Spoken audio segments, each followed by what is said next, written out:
नन्ही चिड़िया की कहानी। बहुत समय पहले की बात है। एक बहुत बड़ा घना जंगल हुआ करता था। एक बार की बात है, जंगल में बहुत ही भीषण आग लग गई। सभी जानवर आग देखकर डर गए और जान बचाने हेतु इधर उधर भागने लगे। आग लगने के कारण जंगल में बहुत ही ज़्यादा भगदड़ मची हुई थी।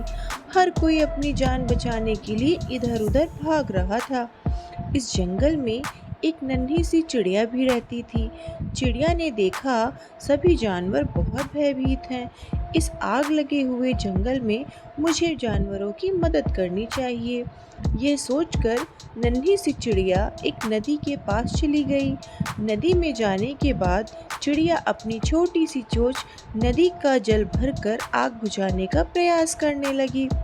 चिड़िया को देखकर एक उल्लू यह सोच रहा था कि ये चिड़िया कितनी मूर्ख है। इतनी भीषण आग इसके द्वारा लाए पानी से कहाँ बुझेगी। यह देखकर उल्लू चिड़िया के पास गया और बोला कि तुम बेकार की मेहनत क्यों कर रही हो।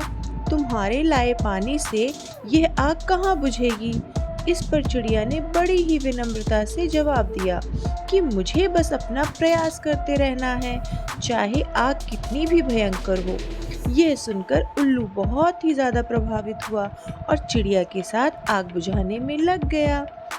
कहानी से सीख। ये कहानी हमें ये बताती है कि मुसीबत कितनी भी बड़ी क्यों ना हो, हमें अपना प्रयास कभी नहीं छोड़ना चाहिए।